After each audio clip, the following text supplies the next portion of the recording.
Right, this is take 2. Shorter video than the one before. The nuts and bolts of this is, I'm rebuilding this motor to go in this car. I was going to sell this car, but me and my fiance decided, this is before Christmas, that we weren't going to sell it, and whoever wants it can basically go to hell. We're keeping it, so yeah. Well, surprisingly, we get offered money for this all the time. Like, people want these things.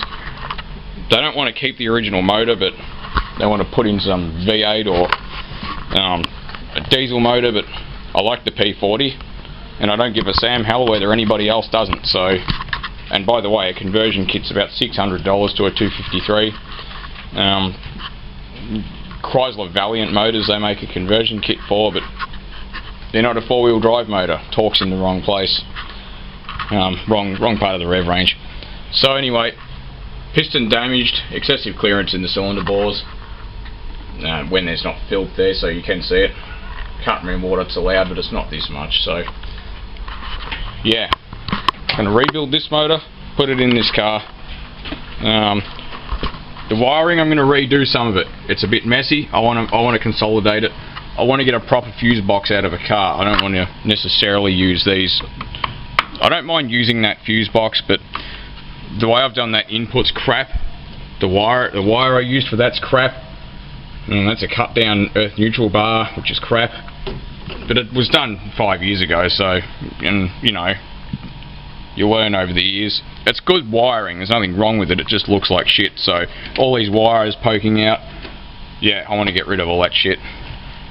What I want to do is buy new terminals for these relay blocks, because I like the fact they're off Ford Falcons. They just sort of you know, interlock, which is really good, because they look neat, and I can just unplug them and go plug in any generic relay. That's obviously a 5-pin relay. So if you can plug any 5-pin relay into that spot. This motor I tried to start, which turned out to be a piece of shit, got no compression, so it could have valve troubles, but it's screwed, needs a rebuild as well. So the reality is, the one that's on the ground in the most parts is being rebuilt. I was going to fit an aftermarket external oil filter, like a cartridge one, screw-on cartridge one, but I'm going to keep that style oil filter because it's a lot of fucking around and too expensive. Proper kits for those cost too much money. So we fitted the bull bar, which complies to the current Australian standards. 2 Lightning 100-watt driving lights, really heavy solid ones they are too. We've got to put in a front diff, or front axle, whatever you want to call it, because obviously the leaf spring should not be sitting like that. The hole in that plate is supposed to have a stud going into that diff casing, and a nut on the underside of it.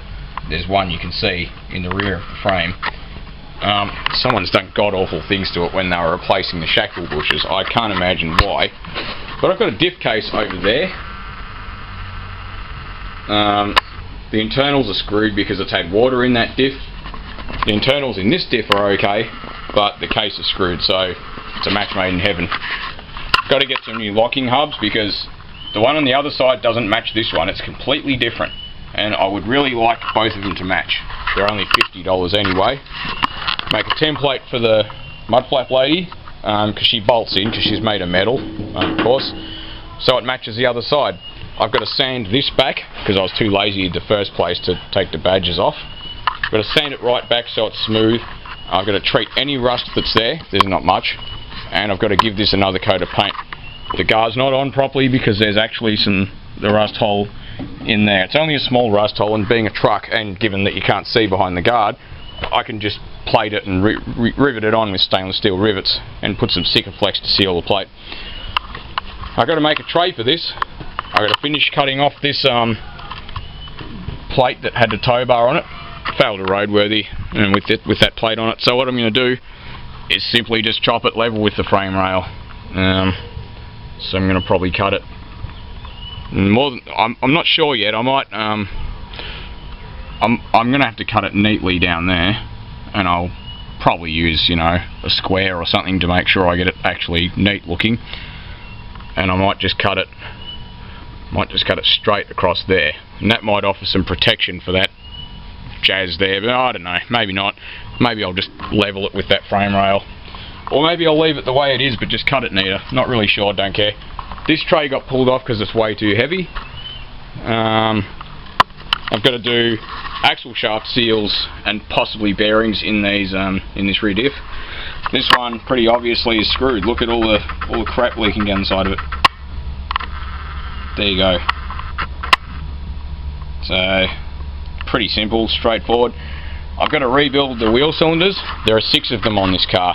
The rear ones are double acting and the front ones are single acting. Why are the front ones single acting? Well, because this thing has twin leading edge drum brakes on the front end. They're more efficient. Leading trailing edge drum brakes were a compromise, and for such a heavy car you really need twin leading edge drum brakes. I suggest you Google them if you want to know more about them. I've already put on a brand new clutch master cylinder.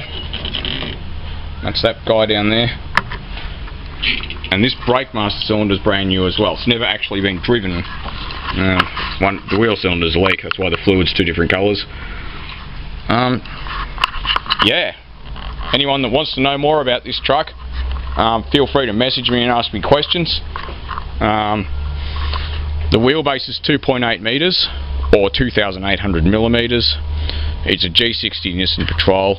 I think it's 145 brake horsepower at 240 foot-pounds of torque at 3600 RPM. So it's fairly low down in the rev range, which is where you want it when you're going off-road.